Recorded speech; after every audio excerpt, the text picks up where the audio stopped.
Ano, žehnej, požehnaný den, krásný den. Zdravím vás tu. Já jsem tu dřív. Netrvalo to dlouho, jenom pár dní. A zase mi Bůh dal slovo. A dneska to slovo bude povzbuzující.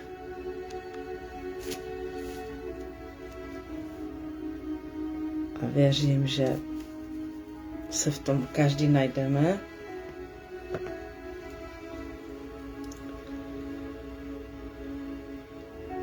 Počkám chviličku, jestli se někdo zapnete. Víte, já nečekám, jestli tam budu mít hned nějakou velkou sledovanost, protože vím, že ke komu se to má dostat, tak si to pustí i později.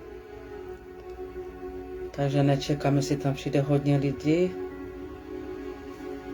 Nejsem tu o tom, aby jsem byla já sledovaná, aby to bylo o mně, je to Pánu Ježíši Kristu, o Bohu, který volá každé jedno srdce k sobě. A dělám vždycky vysílání o Božím slově jenom tehdy, když mi Bůh něco dá čerstvého. A dal mi dneska slovo a netrvalo to dlouho, jsme se viděli pár dní zpátky. A to slovo už mi dal nějaký čas, ale nedal mi ho celý. A věděla jsem, že ještě není čas, aby jsem to mluvila, že k tomu slovu ještě něco patří. A dneska ráno, když jsem stala, tak mi ho, jako by mi dal jednu půlku, jeden čas a tu druhou mi dal dneska, takže to slovo dneska je celé. A já se s vámi o to chci podělit.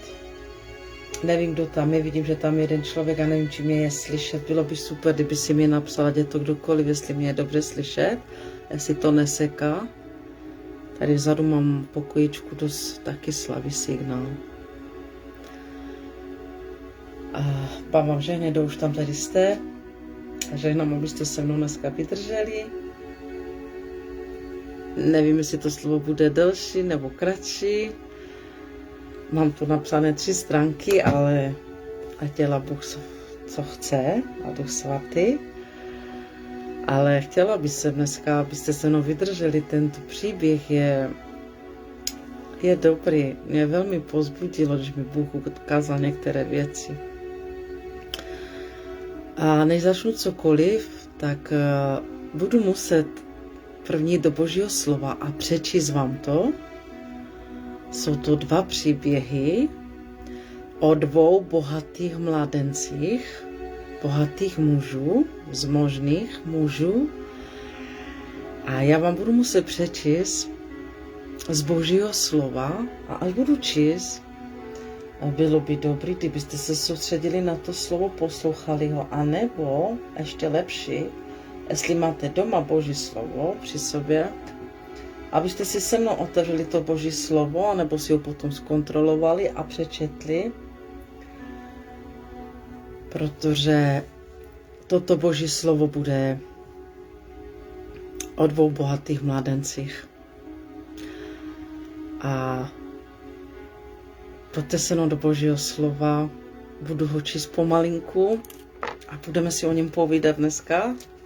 A já věřím, že to budete požehnaný, protože Boží slovo je tu vždycky na posilnění, na požehnání, na změnu a pro vaše dobro. Hlavně je tu pro vaše dobro, není tu proto, aby vás nějak dalo dolů, ale aby vás vždycky zvedlo. Takže já začnu číst slovo. To slovo první, o prvním bohatým mládenci, se nachází v Biblii v Božím slově Lukáš 18 až 25.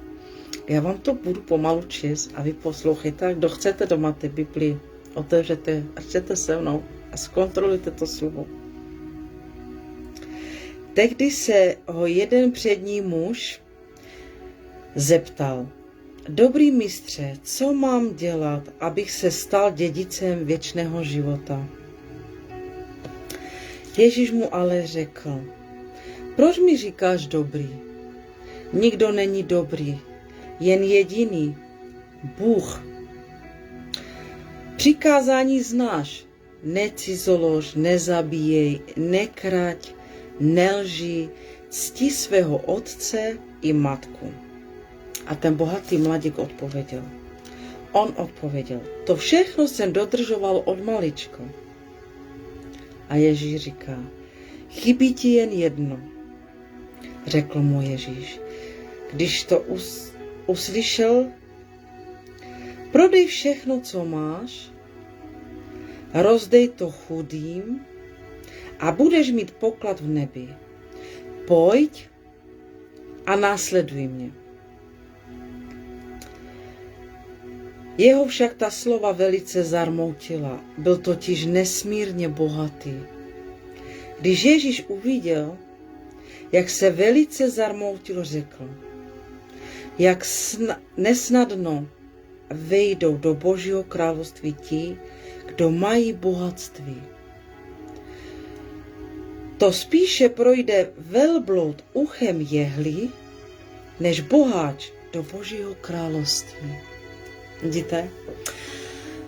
Toto je příběh o jednom mladíku. Víte, Ježíš procházel místama a potkával se na té cestě s různýma lidma. Ale toto je příběh o jednom mladenci, který asi pravděpodobně, protože on říká, že všechno dodržoval, že znal Boha, znal Boží přikázání a říkal, že podle nich žil a že to všechno dodržoval, že to tak dělal. Ale Ježíš viděl do jeho srdce a řekl mu, já vám to znovu přečtu. Ten mladík mu řekl, to všechno jsem dodržoval od malička. A Ježíš říká, chybí ti jen jedno, řekl mu Ježíš. Když to uslyšel, prodej všechno, co máš, rozdej to chudým a budeš mít poklad v nebi. Pojď a následuj mě. Jeho však ta slova velice zarmoutila, byl totiž nesmírně bohatý. Když Ježíš uviděl, jak se velice zarmoutil, řekl, jak nesnadno vejdou do Božího království ti, kdo mají bohatství. Chci vám říct, že tento příběh mluví o tom, že ten mladík, Ježíš mu viděl do srdce a Ježíš o něm věděl, že je bohatý. A Ježíš mu řekl, ať rozdá všechno, co má a ať ho nasleduje. A ten mladenec dostal zarmoutek, zarmoutil se, zůstal smutný ve svém srdci, protože jeho srdce skutečně a jeho Bohem skutečně v tom srdci bylo to bohatství, ty majetky, které měl.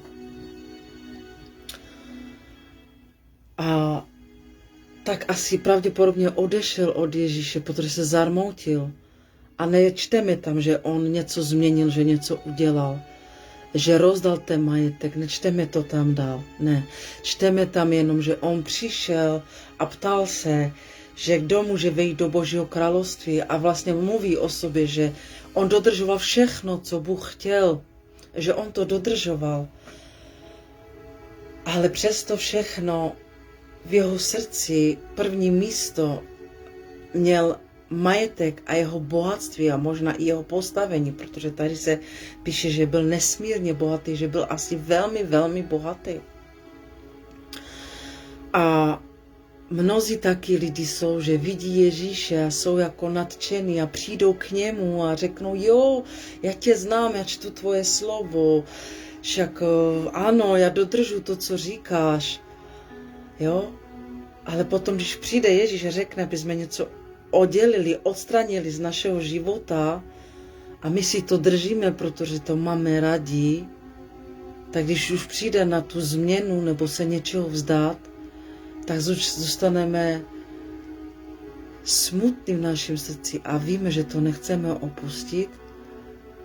A radši ty nabídky toho, že pojď a následuj mě, kdy Ježíš říká pojď a následuj mě, se vzdáme a zůstaneme při tom bohatství nebo cokoliv máme tak velmi rádi, co drží naše srdce, co vládne v našem srdci. Ale chci vám přečíst ještě jeden příběh o druhým bohatým mladíku. A to se píše, je to v Biblii Lukáš 19, od 1 do 7.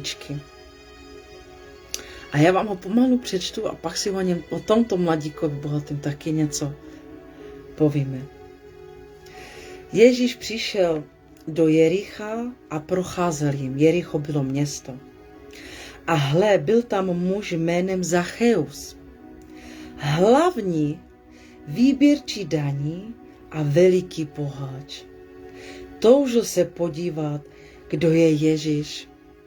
Ale kvůli davu nemohl, neboť byl malé postavy. Běžel tedy napřed a vylezl na planý fíkovník, aby ho uviděl, až tudy půjde. Když tam Ježíš dorazil, zhlédl a řekl mu: Zaché, pojď rychle dolů, dnes musím zůstat u tebe doma. Rychle tedy slezl a radostně ho přijal. Všichni, kdo to viděli, si ale stěžovali. To šel na návštěvu k takovému hříšníkovi? Zacheus potom vstal a řekl Pánu: podívej se, polovinu svého majetku teď dávám chudým. Pane, a kohokoliv jsem nespravedlivě odíral na daních, vrátím mu to 4násobně. Dnes přišlo do tohoto domu spasení, řekl mu na to Ježíš.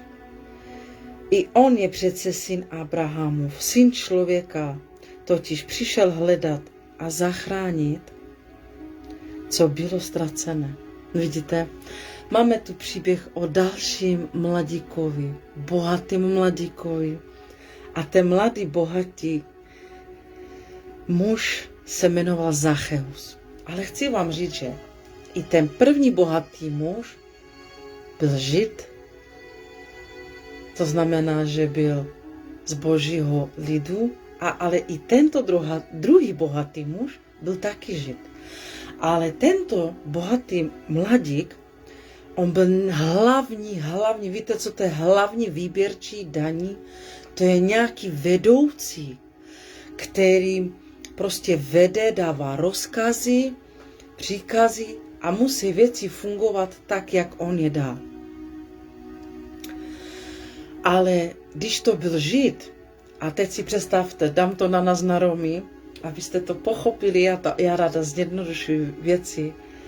Teďko já jsem Romka a já budu hlavní výběrčí daní, to znamená, že já budu říkat dalším lidem, aby šli a vybírali daně od našich Romů, ale mnoho peněz, a budu je okradat na tom a budu žádat od nich víc. Takže můj národ, Romové, řeknou, tak co to je? Tak cigán, Rom chce zbohatnout na Romovi. A budu to dělat protože mi to přikáže nějaký jiný člověk, ne Rom, prostě ne Rom, jinýho původu. Tak všichni ty Romové se na mě naštvou a nebudou mě rádi, budou mě nenávidět, protože já budu to, co oni vydělají, to, co oni budou mít, já je vlastně o to nebudu žádat jenom to, co mají dát, ale budu od nich žádat ještě víc, budu je okrádat na tom. A takhle to udělal tento Zacheus, tento hlavní výběrčí daní. On vlastně vybíral daně a vydíral, tady jasně se říká, že vybíral víc, než měl. Že ty lidi okrádal na těch daních, že třeba někdo měl zaplatit, jdeme tomu, já nevím, 10 liber a on si třeba řekl 20 liber pro sebe, jo? A okrádal vlastní národ. A ty lidi ho tam museli velmi nenávidět. Musel být velmi nenáviděný. Nebyl to někdo, kdo dodržoval boží zákon, boží příkazy. Nebyl to někdo, kdo vlastně asi měl rozkazy od někoho jiného, kdo nebyl Žid, kdo byl Říman, protože on sloužil jakoby pro Římany, pracoval pro ně, ale šel proti vlastnímu národu a okrádal je, protože nechtěl asi jenom tolik, kolik chtěli Římané, ale chtěl víc. A teď si představte, že taky člověk, taky Žid, takže jakoby jeden křesťan a teďko druhý křesťan, oba jsou křesťané, oba jsou následovníci Boha. I když jeden následuje a říká, že všecko dobrý, ale v jeho srdci vládlo bohatství. A teďko je tu ten druhý křesťan, který slyšel o Bohu, ale nedodržuje, nežije. Jde si po svém světě, po svých touhách, po penězích a potom, co tento svět nabízí. A je ochotný okrádat jej vlastního. A teďko taky muž jménem Zacheus, zapamatujte si to, Zacheus. A že ten Zacheus byl maličký, že byl maličké postavy. A teď se tu píše něco úžasného. Ale byl tam muž jménem Zacheus, hlavní výběrčí daní a velký boháč. A poslouchejte teď. Toužil se podívat, kdo je Ježíš. Vidíte? On tak zatoužil se podívat, kdo je Ježíš. Chtěl ho vidět. A byl maličký. Měl malou postavu. Poslouchejte dál. Ale kvůli davu, protože tam bylo mnoho lidí, neboť byl malé postavy, běžel tedy napřed a vylezl na planý fíkovník. Na takový fíkovník, na takový strom. Poslouchejte dál. A vylezl na ten strom a čekal, až tam tudy půjde Ježíš. Když tam Ježíš dorazil, poslouchejte, Ježíš tam přijde a ten Zacheus je na nějakým fíkovníku, na nějakým stromě. A Ježíš si ho všimnul. Zhlédl a řekl mu, Zache, pojď rychle dolů. Dnes musím zůstat u tebe doma. Rychle tedy slezl a radostně ho přijal. Tak si představte, že tento Zacheus, tento výběrčí daní, na jedno slovo, že mu řekl Ježíš, pojď rychle dolů, tak šel rychle dolů. A Ježíš mu řekl, protože dneska musím u tebe zůstat. A ten Zacheus to okamžitě přijal. Okamžitě to přijal. Víte si, jak je to úžasný, jo? Někdo si žil svůj život a šel po penězích a po svých cestách a najednou on zatouží srdci vidět Ježíše. A ten Ježíš, protože Boží slovo říká, ne my jsme ho našli, ale on našel nás. Viděl a všiml si, jako by jiným způsobem našel Zacheusa na tom stromu a oslovil ho a řekl mu, aby šel rychle dolů a že musí dnes u něho zůstat. A ten Zacheus to okamžitě přijmu. Hned to přijmu. A teď vám budu číst dál ten příběh. Rychle tedy slezl a radostně ho přijal. Všichni, kdo to viděli, si ale stěžovali. To šel na návštěvu k takovému hříšníkovi. Tak si představte, že ten Zacheus ho přijmu, otevřel Ježíši svůj dům a dovolil, aby Ježíš přišel do jeho domu. Přivítal ho, určitě ho pohostil. Ale lidem ostatním, těm, kteří říkali, že žijou podle Boha, že oni dodržují, že oni neokradají, že oni nejsou jako Zacheus, oni byli hotoví, že jak taky Ježíš může přijít k takovému člověku, co náš národ okrada, co on slouží Římanům proti nám, tak on šel k němu do domu. Oni to byli hotoví.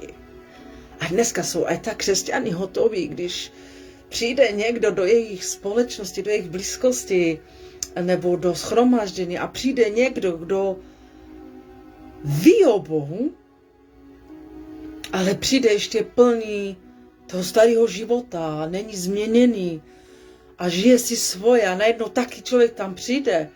A potom přijde a i, víte, Boží slovo říká, že nevěstka znamená prostitutka, že předbíhají ty spravedlivé do Božího království. Takže přijde tam někdo, kdo oni si řeknou, on není hoden, však on není s námi, on je celou dobu proti nám.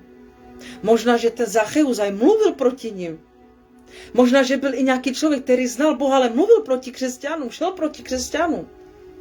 Možná žil nějaký život, který vůbec se neshodoval s Bohem. A taky člověk najednou přijde, zatouží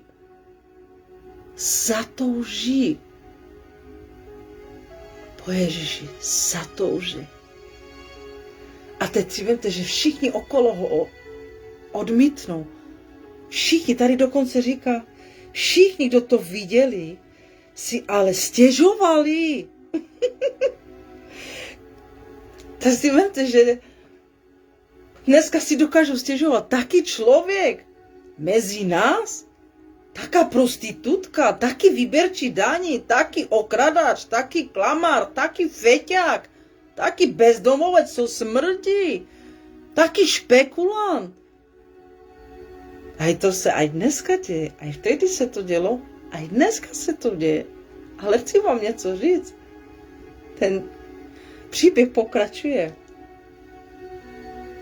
Zacheus potom vstal a řekl Pánu, podívej se, polovinu svého majetku teď dávám chudým. Pane, a kohokoliv jsem nespravedlivě odíral na daních, vrátím mu to 4násobně. Tak si představte, že taky Zacheus, taky výběrčí daní, taky hříšník, zatoužil po Bohu, Bůh ho pozval, přichází k němu Zacheus a co se tam stane? Když Zacheus otevře Ježíši svůj dům, co se v tom domě stane? Zacheus najednou vidí to všechno zlé, co dělal. A začne činit pokání. A říká, musím to znovu přečíst, protože v tom slovu je velká moc. Vnímejte to slovo. Není o tom, co vnímáte země, ale vnímejte to slovo. Protože to slovo má moc. Zacheus potom vstal a řekl Pánu, podívej se, polovinu svého majetku teď dávám chudým, Pane, a kohokoliv jsem nespravedlivě odíral na daních, vrátím mu to 4násobně. On viděl, co udělal. Činil z toho pokání, ale ještě jednu věc udělal. Byl ochotný to odčinit. Byl ochotný to napravit. Byl ochotný to napravit. Vidíte, co se stalo? A teď vám ten příběh dočtu. Nevím, či to tak cítíte vy na druhé straně, ale ve mně to slovo tak hoří. Poslouchejte, co říká Pán Ježíš Kristus. Dnes přišlo do tohoto domu spasení. Spasení, v jiném slově je záchrana. Řekl mu na to Ježíš. A on je přece syn Abrahamův, syn člověka, totiž přišel hledat a zachránit, co bylo ztracené. Poslouchejte. I on je přece syn Abrahamův.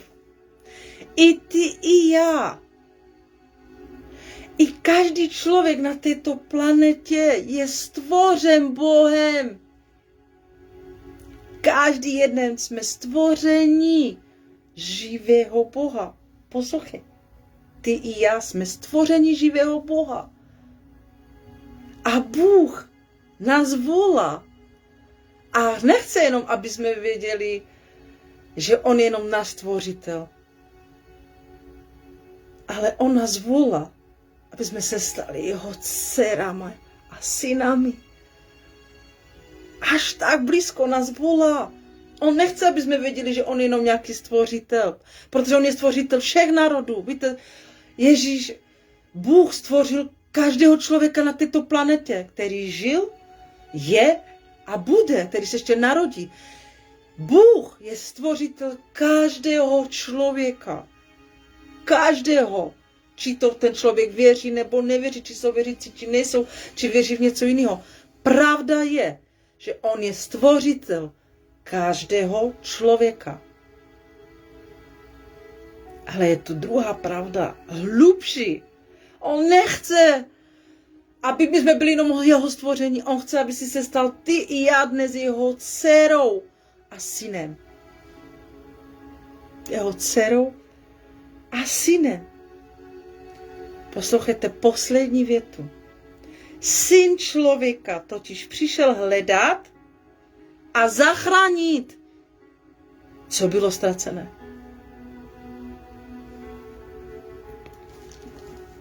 Víte, všichni, každý jeden jsme byli ztraceni. Už tím, když jsme se narodili, tak hřích po Adamovi a po Evě nás dělal ztracenými.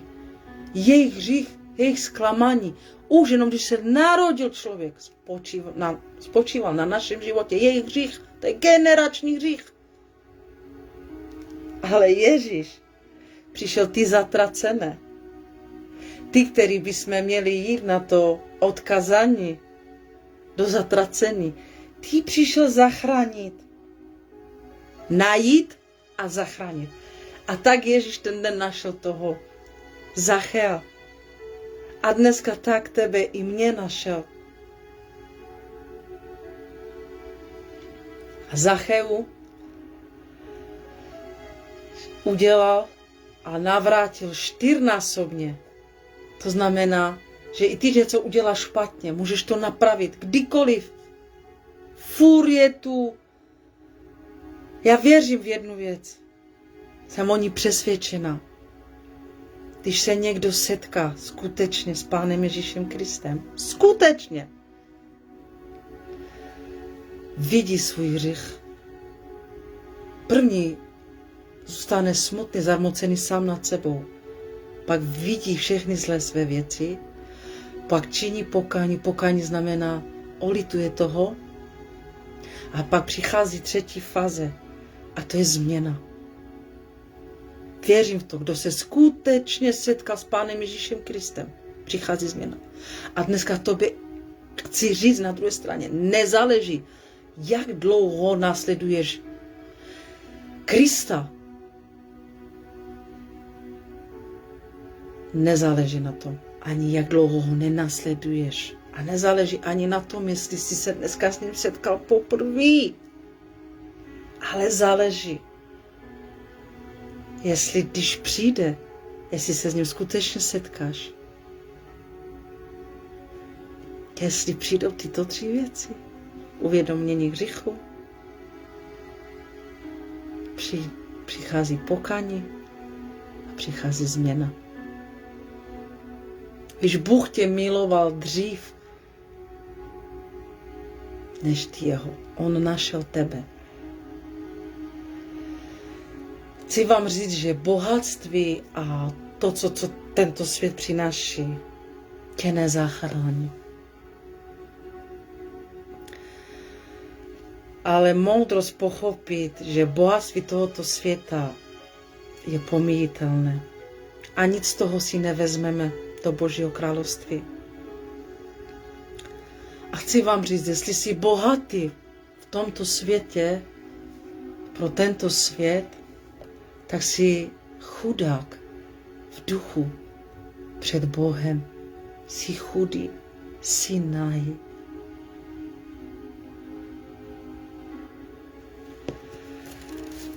Víte, já věřím a jsem přesvědčená o tom, že kdo se setká s Pánem Ježíšem Kristem, musí to v něm udělat radikální změnu. Musí. Kdo skutečně se setká s Pánem Ježíšem Kristem, zatouží, jako tento Zacheus zatoužil, že si jeho touha, která se tam rozpalila, a i tvoje, i moje touha, přitáhne pozornost Pána Ježíše Krista. A potom Pán Ježíš Kristus přináší změnu do tvého života. A přinese takovou změnu, že nezáleží, či už seš v církvi, nebo půjdeš do církvi, nezáleží na to. Když se setkáš, já znám mnoho lidí, kteří se setkalo s Pánem úplně, kde byli sami a neměli žádný společenství, neměli přístup ani ke slovu. A představte si, že se s ním setkali ve svém duchu, že se s ním setkali, že po něm zatoužili a on se jich dotknul, on přišel a ještě neměli ani Bibli, neměli ani společenství, ještě ani neznali ty boží pravdy. A stejně přes to všechno Bůh v nich začal pracovat a začal proměňovat jejich nitro a začala tam radikální změna. Hned. Bůh, hned. Jak mile zatouží tvé srdce, Bůh reaguje. Ty činíš pokání, ty toužíš po změně, on přichází. Naplní tě svým duchem Božím a začíná se Boží práce v tobě. A ta Boží práce v tobě první, co dělá, že ty začneš s ním mluvit. Potom, když už máš Bibli, začneš číst. Když čteš to slovo, začneš se v tobě růst bázeň před ním. Máš s ním respekt. Chci ti říct, všude tam, kde jsi, to, že budeš ve společenství, mnoho lidí je ve společenství. Boží slovo dokonce říká, vaše slova váš jazyk mě ctí, ale vaše srdce je daleko ode mě. Daleko. Tak nebuďme možná někde ve společenství, možná někde na obdiv, a naše srdce je daleko od něho. Ne. To je lepší být sám, ale blízko, aby naše srdce bylo blízko, bylo spojeno s ním. A vtedy Bůh může pracovat na tvým a mojím životě. Bude hlídat a pracovat na tvém srdci. Bůh, když přijde Ježíš do tvé přítomnosti, přijdou velké změny. A chci vám říct, to, co Ježíš ve vás začne, to i dokončí. A Ježíš, co ve vás bude dělat a dokončovat, je jedna věc. Bude pracovat a očisťovat vaše srdce. Víte, když už jste slyšeli o Ježíši, jste slyšeli o evangelium, začnete toužit po Bohu, začnete ho hledat, začnete ho poznat, pak se do něho zamilujete. A když někoho milujete, chcete ho vidět. A zbudí se ve vás touha, že ho chcete vidět. Ale Boží slovo říká, že nikdo ho nemůže vidět, jenom ty, kteří budou mít čisté srdce. Ty můžou jednoho dne uzřít jeho tvář a můžou se dívat do jeho tváře na věky. A toto Ježíš může činit v tvém životě. Zacheus otevřel svůj dům, ale dneska je tu čas pro tebe na druhé straně, aby si otevřel svoje srdce, aby on přišel a královal v tvém srdci, aby tam vládl, aby dělal pořádky v tvém životě, v tvém mysli a v tvém srdci, aby tak propaloval tvé srdce a osvobozoval od všech těch věcí z tohoto světa, aby jednoho dne si mohl vstoupit do Boží slavy, do Boží radosti a ta touha v tobě, že ho chceš vidět, se stane realitou. Že ty se mu budeš moct dívat do jeho tváře, do té věčné tváře. Na věky.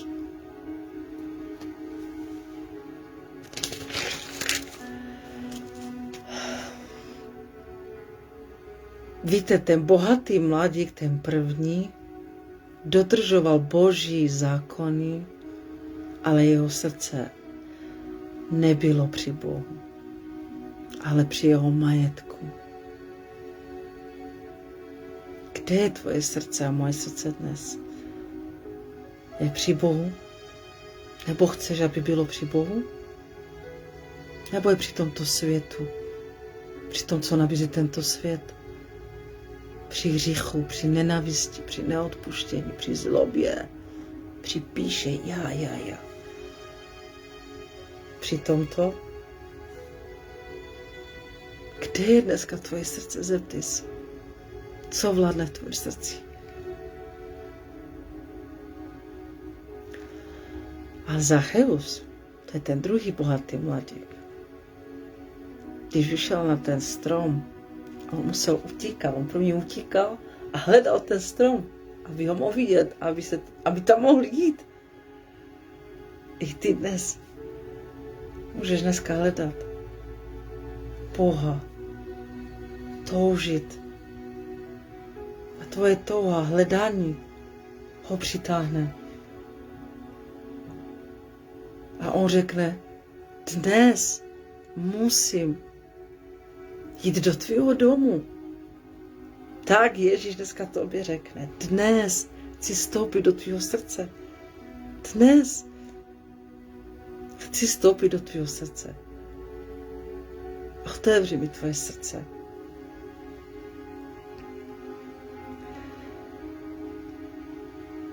Staň se dneska Zacheus, ať přijde do tvého života záchrana, spasení.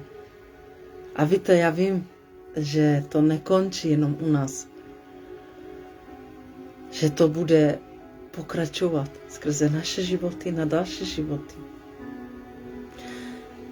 Skrze tu změnu, skrze to, že otevřeme dveře do svého srdce Ježíši a dovolíme, aby tam dělal pořádky, aby tam uklízel, aby tam vládl, aby všechen bordel z nás vyhodil. Aby vlastně tím, že on tam bude vládnout, my uvidíme ty věci, které ještě máme dát, kterých ještě nejsme v pořádku a mu dovolíme, aby to čistil, aby ten bordel všechno vyhodil ven, aby to dezinfikoval, aby pracoval na našem srdci, aby naše srdce propálil ohněm, aby naše srdce bylo čisté, jak rýzy zlato, aby bylo rýze, protože zlato, aby bylo čisté, musí to hodně propalovat, musí být pod velkým ohněm. A to dělá oheň Boží. To dělá Bůh, když ho pozveš do svého srdce, když ho pozveš do svého domu. On to, co tam začne, to i dokončí. A říká, Syn člověka totiž přišel hledat a zachránit, co bylo ztracené. Takže on tě najde, on tě zachrání. Ty, který jsi byl ztracený, on tam může přijít. Buďme dneska Zacheus. Staň se ty i já Zacheus dneska. Toto je pro každého. Pro každého. Či už jsi dlouho s Bohem, či jsi krátko s Bohem, či jsi dneska za to, že skrze toto, co mluvím, Ježíš je ke všem stejný. A či jsi i tam, že jsi možná odpadl od Boha, potřebuješ se navrátit, potřebuješ znovu mu otevřít svůj dům, znovu svoje srdce, znovu potřebuješ ty priority, prostě, aby v tobě srovnal, aby to důležité, to, co je cenné, co je věčné, aby bylo na prvním místě, a ty věci, jenom které tu jsou také běžné, které potřebujeme, aby jsme tu žili, držíme tu v tělu, aby byly na těch ostatních místech. Dovol dneska, či seš kdekoliv, jak kdekoliv jsi se našel v těchto dvou příběhách a kdekoliv, chci ti říct, že je dneska to začátek pro každého. A záleží na tobě, či se rozhodneš jako ten první bohatý mladík, který Radši jeho srdce, jeho život zůstane při tom, co si tu on vybudoval a nebude následovat Boha. Zůstane si s tím svým. A nebo jestli budeš dneska Zacheus, ten druhý bohatý mladík, který toho asi hodně spackal, který nebyl milovaný, který byl asi, nevím, možná, že ho chtěli aj být, že možná, protože to byl člověk, který šel proti svému národu a ten národ věřil v Boha, takže když šel proti ním, tak jako by šel i proti tomu Bohu a proti tomu, co Bůh říká, a že musel být velmi mimo, ale vidíš, přes to všecko zatoužil a Ježíš si ho všimnul. A Zacheus otevřel svůj dům, otevřel své srdce a napravil ty věci. Takže i pro tebe je dnes tu milost a je tu šance. Zapamatuj si. A i dnes zapamatuj si to jméno. Zacheus se můžeš dneska stát i ty. To je slovo ode mě, protože jsem ho přijmula z radosti, protože